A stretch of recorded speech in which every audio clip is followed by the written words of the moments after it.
Bismillahirrahmanirrahim. Muslimin dan muslimat yang dirahmati Allah, Assalamualaikum warahmatullahi wabarakatuh. Alhamdulillah, wassalatu wassalamu ala man la nabiyya ba'dah, Rasulina wa habibina Muhammadin sallallahu alaihi wasallam wa ala alihi wa sahbihi wa man tabi'ahu wa walah. Selamat kita bertemu kembali dalam siri penghayatan kita pada sirah Nabi kita, Nabi Muhammad sallallahu alaihi wasallam. Insya-Allah, menerusi siaran pada kali ini, kita akan menghayati bahagian pertama dari peristiwa sejarah perang Bani Mustaliq dan fitnah dusta, hadisul ifk. Bahagian yang pertama ini insya-Allah akan kita hayati peristiwa perang Bani Mustaliq, yang insya-Allah dalam siaran yang akan datang kita akan menyelongkar pula tentang peristiwa pahit berkaitan dengan tuduhan ke atas Ummul Mukminin Aisyah radhiyallahu anha, iaitu satu berita bohong, malah fitnah yang cukup menyakitkan. Dan ini insya-Allah akan kita hayatinya pada siaran yang akan datang dengan izin Allah. Perang Bani Mustaliq adalah peperangan yang berlaku pada tahun ke-5 Hijriah. Sebahagian riwayat menyebutkan dah mula memasuki awal tahun ke-6 Hijriah. Kita sedia maklum, muslimin dan muslimat yang dirahmati Allah, kenapa boleh ada perbezaan ataupun perselisihan daripada segi bila berlakunya peperangan ini ataupun sesuatu peristiwa. Ini dikarenakan adalah orang-orang Arab pada ketika di zaman Rasulullah sallallahu alaihi wasallam dan sebelum baginda, orang-orang Arab tidak mempunyai kalender. Cuma mereka dah mengamalkan dan mengguna pakai iaitu nama-nama bulan. Jadi bulan Syawal, bulan Zulqi'dah, bulan Zulhijjah dan seterusnya ini mereka menggunakannya. Walhamdulillah. Begitu juga dengan peristiwa yang terjadi pada tahun-tahun yang tertentu. Mereka mengambil sempena dengan peristiwa tersebut, lalu mereka mengingatinya. Oh, peristiwa ini berlaku dalam bulan Syawal, tahun di mana berlakunya peristiwa sekian, iaitu satu peristiwa yang besar. Umpamanya, macam Nabi kita, Nabi Muhammad SAW, dicatatkan sebagai dilahirkan dalam ataupun pada tahun gajah, iaitu peristiwa tentang Abraha yang berhasrat untuk meruntuhkan Kaabah. Jadi muslimin dan muslimat yang dirahmati Allah, perang Bani Mustaliq iaitu satu peperangan ekoran daripada peristiwa perang Khandaq, di mana orang-orang Bani Mustaliq adalah antara mereka yang memberikan sokongan kepada pihak musuh dalam peperangan Khandaq. Peperangan Khandaq kita sedia maklum berlaku dalam bulan Syawal tahun ke-5 Hijriah.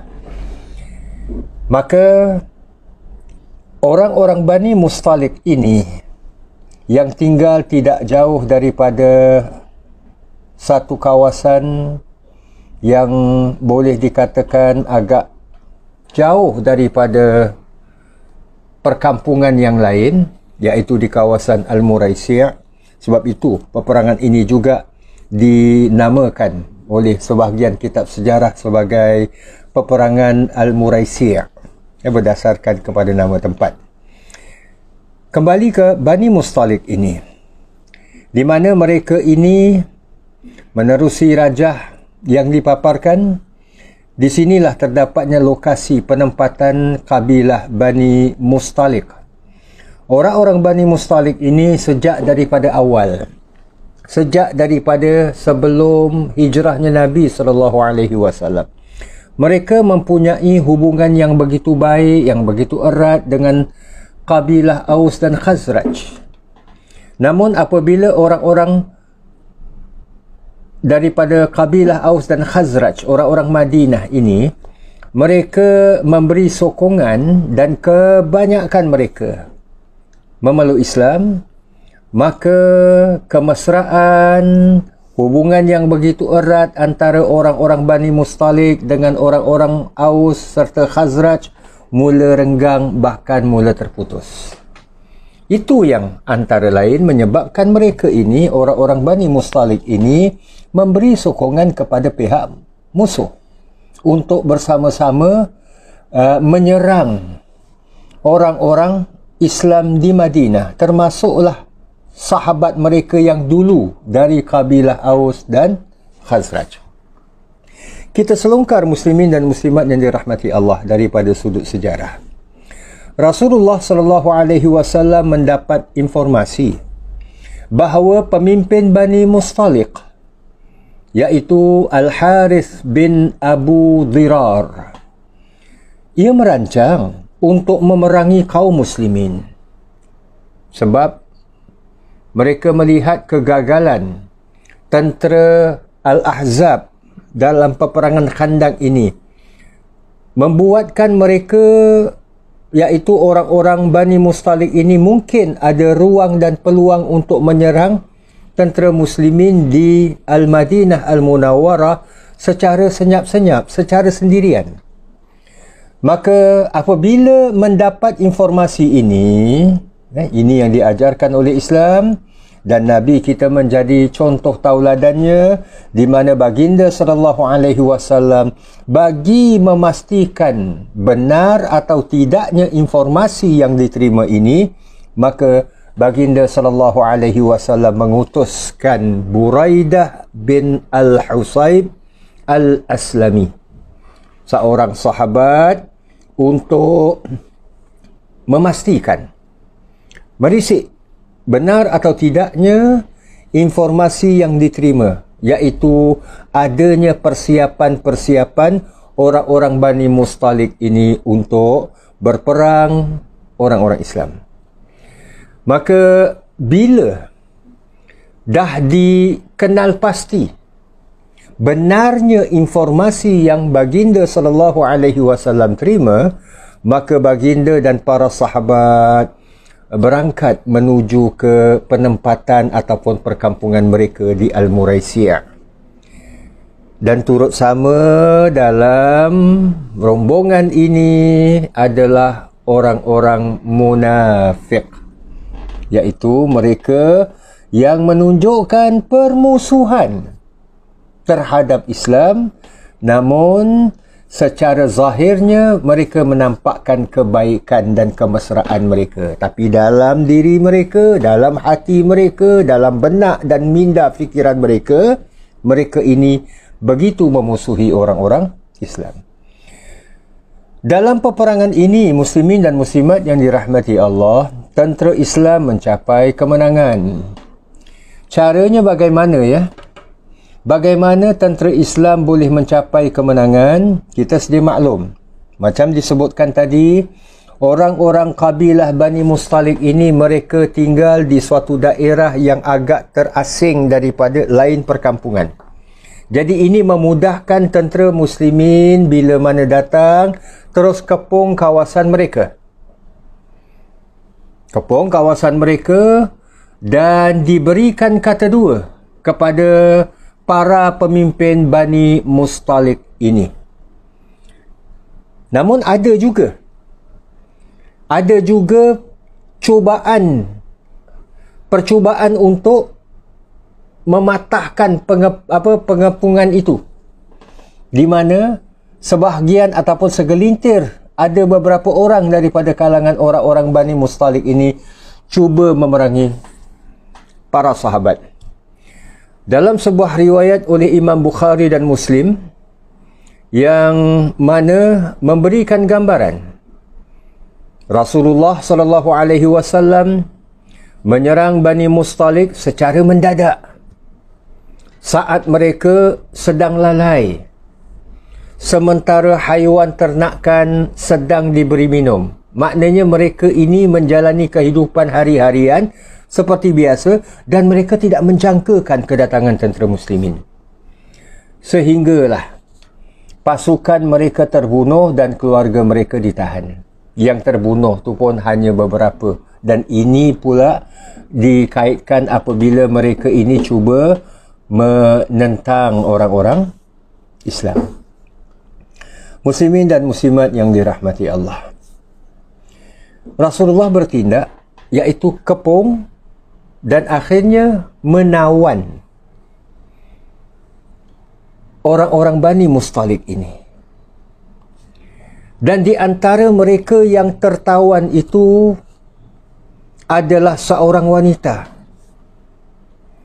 Wanita ini bernama Juwairiyah dan beliau ini adalah anak kepada Al-Harith, iaitu salah seorang daripada pemimpin Bani Mustalik.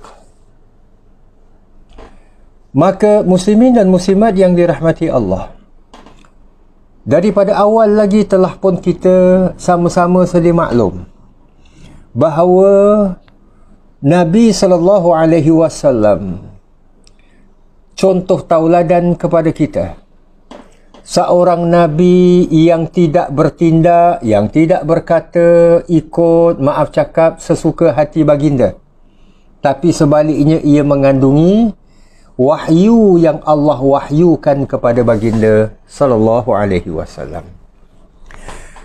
Kembali ke peristiwa Bani Mustalik ini, di mana setelah Rasulullah sallallahu alaihi wasallam dan para sahabat kepung perkampungan Bani Mustalik ini, dan bila dikepung adanya cubaan mau membunuh oleh pihak orang-orang Bani Mustalik ini, berlakulah sedikit pergeseran dan peperangan. Terjadilah pembunuhan.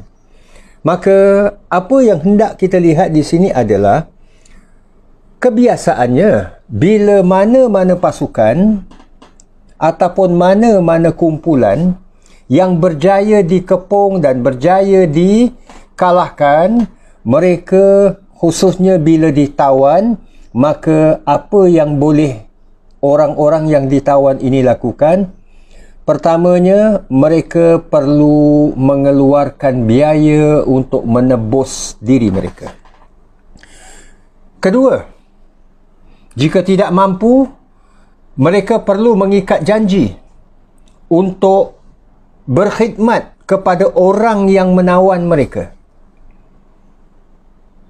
Seakan-akan mereka ini menjadi hamba sahaya dalam dalam satu jangka masa yang tertentu. Ini adalah adat yang diguna pakai pada ketika itu.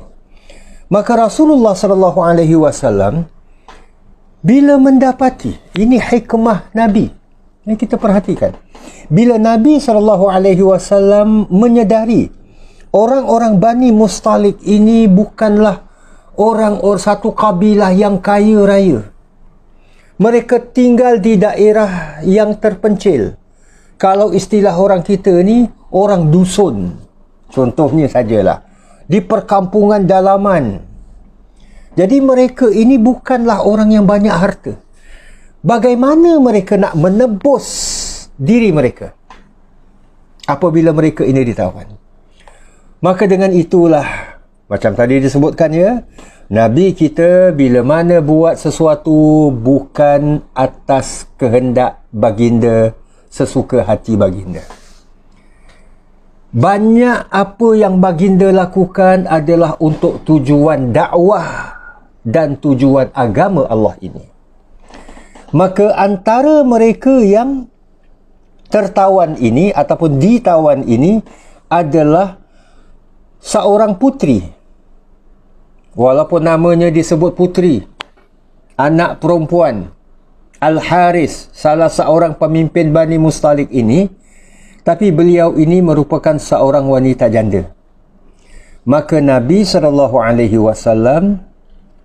menikahi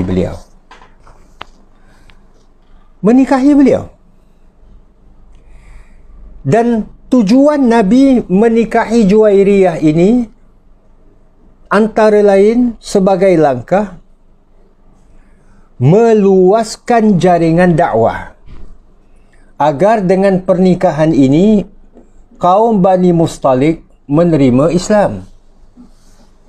Orang-orang daripada kalangan Bani Mustalik ini bila mana masih lagi nak bermusuh dengan orang-orang Islam, bila mana Nabi mengahwini Juwairiyah, maka mereka terfikir, takkanlah kita nak berperang kepada menantu kepada Al-Haris ini, pemimpin mereka sendiri, iaitu Rasulullah yang dimaksudkan.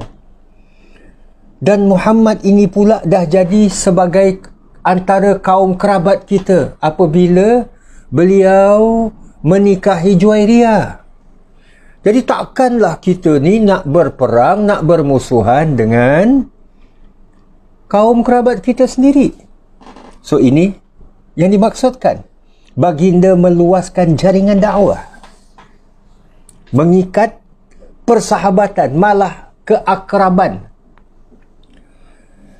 Yang kedua, macam disebutkan tadi juga, bila Nabi mendapati orang-orang Bani Mustalik ini bukanlah satu kelompok orang-orang yang kaya kan, maka kemungkinan ada di antara para sahabat merasakan bahawa dengan tertawannya orang-orang Bani Mustalik ini akan menambahkan pendapatan mereka. Mungkin.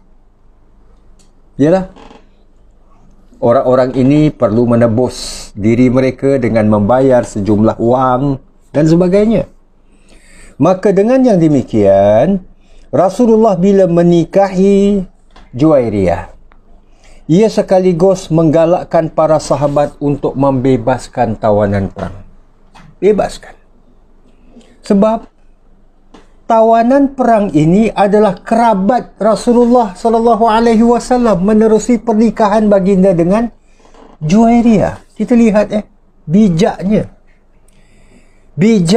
langkah dan indahnya tindakan baginda SAW. So, dengan yang demikian, muslimin dan muslimat yang dirahmati Allah, matlamat dan tujuan berperang dengan orang-orang Bani Mustalik ini dah tercapai dah. Walaupun tak perlu kepada pertumpahan darah yang banyak, tak perlu kepada serangan-serangan yang besar-besaran dan sebagainya. Memadailah. Sebab kita dah maklum, perang dalam Islam hanya wasilah, hanya medium, perantara ataupun cara dakwah. Bila dakwah itu dah tercapai, maka wasilah dia bukan ghayah dalam istilah Arab, iaitu dia cuma medium saja, perantara saja, dan dia bukan matlamat. Jadi matlamat bukan perang, tapi matlamat adalah dakwah. Itu indahnya agama Islam kita ini. Jadi muslimin dan muslimat yang dirahmati Allah, bila hal ini telah tercapai, maka Nabi SAW merancang untuk balik ke Al-Madinah Al-Munawwarah dan bersama-samalah dengan para sahabat. Nabi dan para sahabat sekalian tentera Islam ini jalan pulang. Tapi oleh kerana pada ketika itu, pada masa itu, keadaan ataupun hari daripada sudut masa ni, hari ini dah menjangkau petang. Sedangkan nak sampai ke Madinah tak memungkinkan.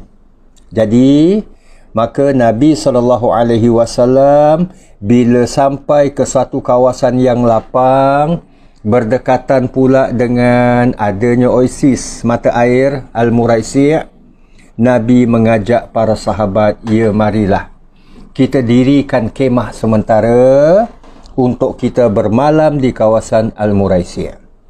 Esok insya-Allah selepas fajar, selepas subuh, kita teruskan perjalanan pulang ke Al-Madinah Al-Munawwarah.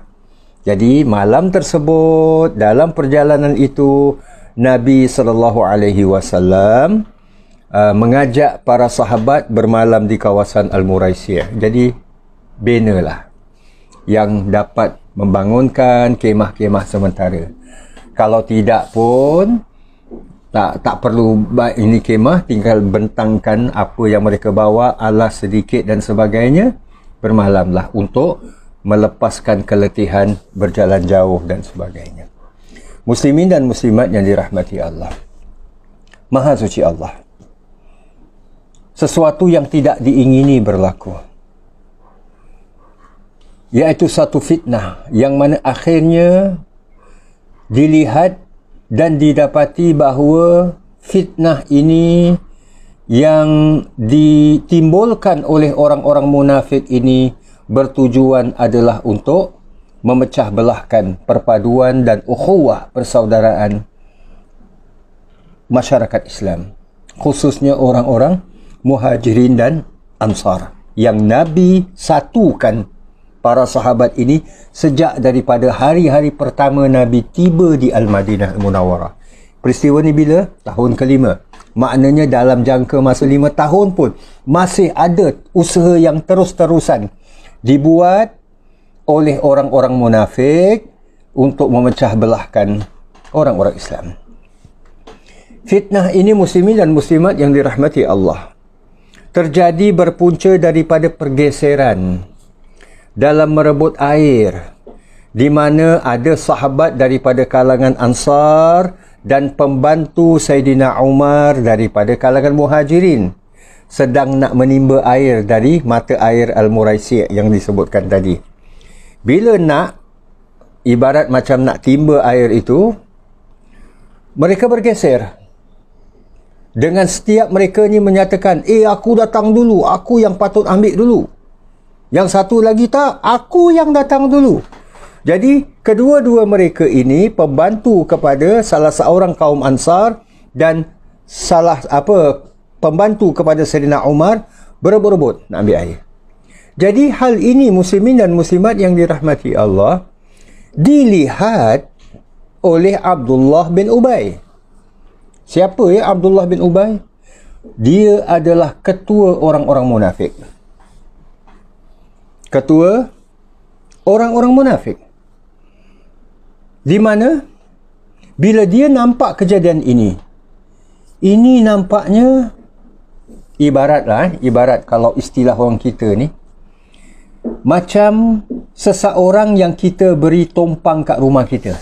Contoh kita tumpangkan dia, kesian dia, tak ada tempat tinggal, kita kasihlah, tumpangkan dia tinggal kat rumah. Bila dia dah tinggal di rumah kita ini pula, akhirnya dia mengaku rumah ini macam rumah dia. Dia bertindak dia sebagai tuan. Sampah dia kita tolong buangkan. Pakaian dia kita cucikan, kita jemurkan. Makanan dia kita masakkan. Naik tocang pula. Itu istilah orang kita ni lah. Naik tocang pula. Ini dah melampau. Jadi bila mana pada Abdullah bin Ubay ni, ketua orang munafik ini, orang-orang Muhajirin, kaum pendatang ke Madinah, tak seharusnya bertindak macam ni. Ini bagi dia lah. Maknanya giveaway lah kepada orang-orang Ansar. Walaupun orang-orang Ansar ini ataupun pembantu kepada salah seorang sahabat Ansar ini datang terkemudian, tapi kamu mesti respect lah, beri keutamaan, hormatilah orang pembantu kepada ni. Maknanya itu yang dia lihat, tapi dia lihatnya dengan penuh permusuhan Abdullah bin Ubay ni. Maka dia dia mengeluarkan kata-kata. Dia mengeluarkan kata-kata. Kalau dalam kitab riwayat hidup Rasulullah sallallahu alaihi wasallam oleh Abdul Hasan Ali An-Nadawi rahimahullah, ada dicatatkan kata-kata yang dikeluarkan sungguh kesat sekali. Lebih kuranglah kalau kita maksudkan apa yang dikeluarkan oleh kata-kata yang dikeluarkan oleh Abdullah bin Ubay ni, dia kata apa? Inilah dia diibaratkan melepaskan anjing yang tersepit. Apabila dilepaskan anjing yang tersepit ini, akhirnya dia gigit kaki kamu sendiri. Itu yang kata-kata. So, muslimin dan muslimat yang dirahmati Allah, tak cukup setakat itu, malah ia mengeluarkan kata-kata yang cukup menghiris, bahkan menghiris Rasulullah sallallahu alaihi wasallam. Apa kata dia? Tak apalah, tapi jaga nanti bila kita sampai semula ke Madinah. Ini di Al-Muraisi' kan? Bila kita sampai semula ke Al-Madinah, kita orang-orang yang mulia ini akan menghalau keluar orang-orang yang hina. Itu yang dimaksudkan orang-orang yang mulia ni adalah sahabat-sahabat Ansar. Orang-orang Madinah tu sendiri akan menghalau keluar orang-orang yang hina. Yang dimaksudkan orang-orang yang hina ini adalah sahabat-sahabat Muhajirin. Muslimin dan muslimat yang dirahmati Allah, kata-kata ini cukup menghiris, cukup menyinggung, termasuk menyinggung Rasulullah sallallahu alaihi wasallam. Kalaulah yang dimaksudkan orang-orang yang hina itu adalah orang-orang Muhajirin, Rasulullah sallallahu alaihi wasallam salah seorang daripada mereka. Rasulullah juga berhijrah dari Makkah ke Madinah. Muslimin dan muslimat yang dirahmati Allah, perpaduan masyarakat Islam digoncangkan oleh Abdullah bin Ubay, iaitu salah seorang di antara pemimpin orang-orang munafik.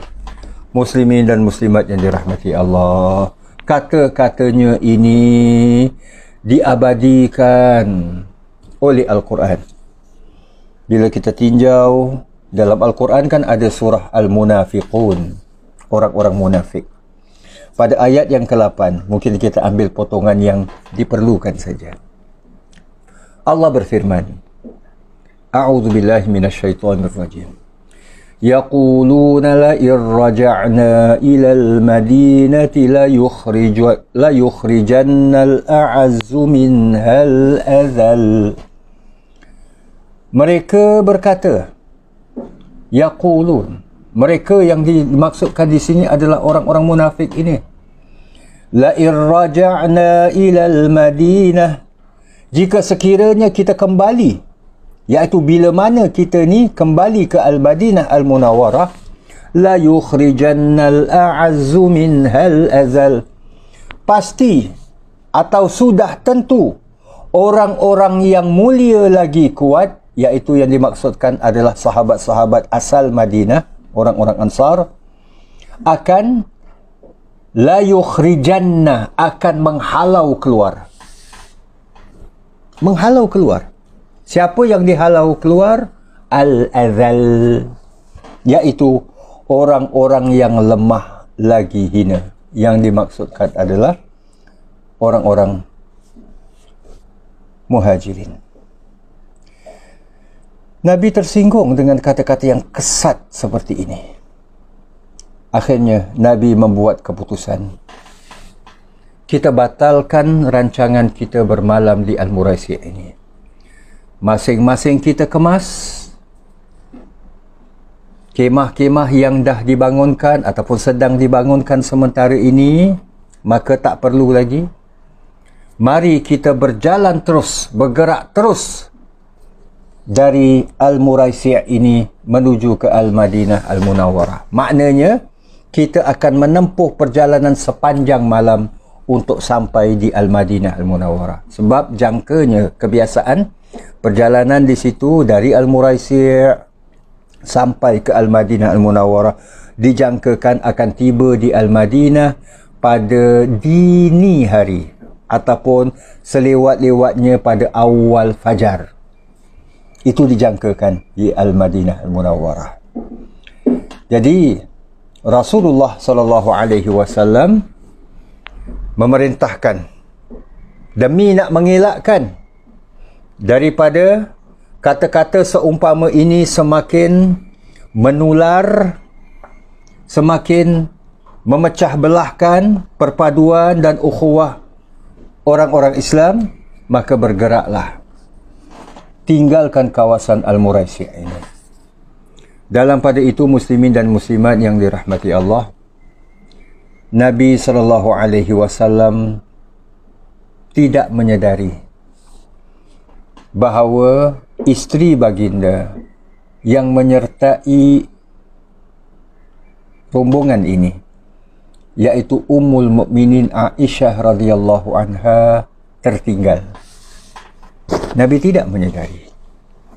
Sebab Ummul Mukminin Aisyah radhiyallahu anha pada ketika itu tidak berada di kawasan Al-Muraisi', maknanya bersama dengan orang ramai, kerana beliau pergi ke suatu kawasan yang lapang, agak jauh daripada penglihatan orang-orang ramai, iaitu untuk qada hajat, untuk maaf cakap buang air.